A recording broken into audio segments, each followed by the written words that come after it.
Hey guys, welcome to Dubai Pain Free. I'm Dr. Davis here with you. Today we're talking about 3 things to do and 3 things not to do after you tweak your back at the gym. So a very common injury, maybe you're deadlifting, you're squatting, some other exercise, and you feel a little shift or a little tweak in your back, and maybe you get locked in a position or all movements kind of become painful.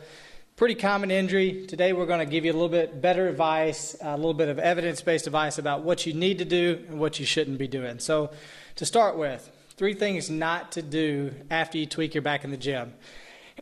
Number 1 is just to completely rest. So just going into bed mode is never a great idea. So it wasn't long ago when if someone injured their back, even in a hospital setting, we would put them in the bed, maybe even put them under kind of long-term traction therapy to kind of unload the area, thinking that was what the body needed. But the evidence is pretty clear. What we really need to do is just to stay active, keep moving, but in a smart way. So we never want to just be completely a vegetable after we tweak our back in the gym. Second thing to avoid is being aggressive with rolling, smashing, stretching, strategies of self-treatment. So I see this all the time where right after someone tweaks their back in the gym, they jump straight into some aggressive rolling strategies. They're doing all these crazy stretches. But you have to understand that right after that injury, those are just extra stressors, right? They're not giving you anything back in return.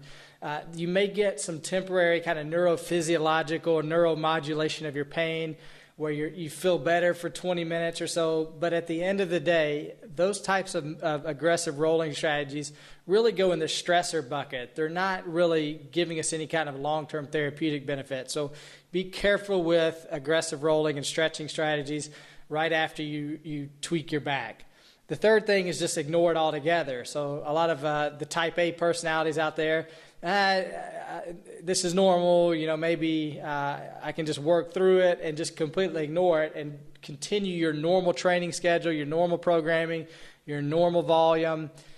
Maybe you'll get away with it, but a lot of times you're going to really make yourself worse in that process. So what should you do? 3 things that we want to do after we tweak our back in the gym. Number 1 is you do want to keep moving. So it's fine. Keep walking, keep maybe doing some pelvic tilting, trying to get some motion in your joint.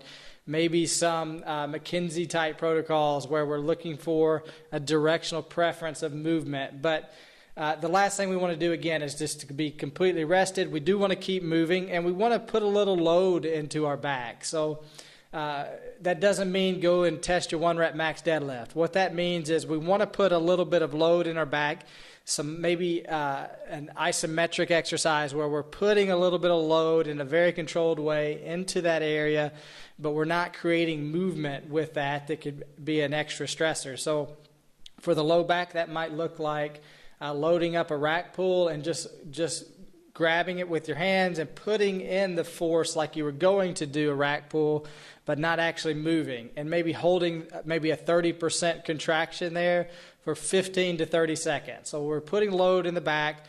The pain level should not be more than a 1 or 2 as you're doing that. It should have a pain relieving effect.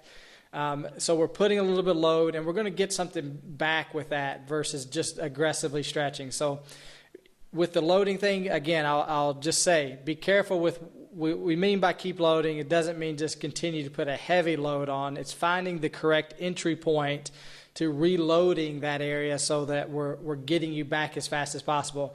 That's a good place to get a good movement-based medical provider that understands weightlifting or CrossFit or whatever the activity is. So third thing is you do want to seek treatment if necessary. So it's okay to give yourself 1 day, 2 days, 3 days to see if your body's healing itself, if things are resolving. But if they're not resolving after 3 days or so, if you've kind of plateaued or you're having some big spikes in pain, by all means at that point, you want to jump in, see your chiro, your physio, your sports medicine doc, whoever you have a relationship with that understands what it is that you do and what your needs are.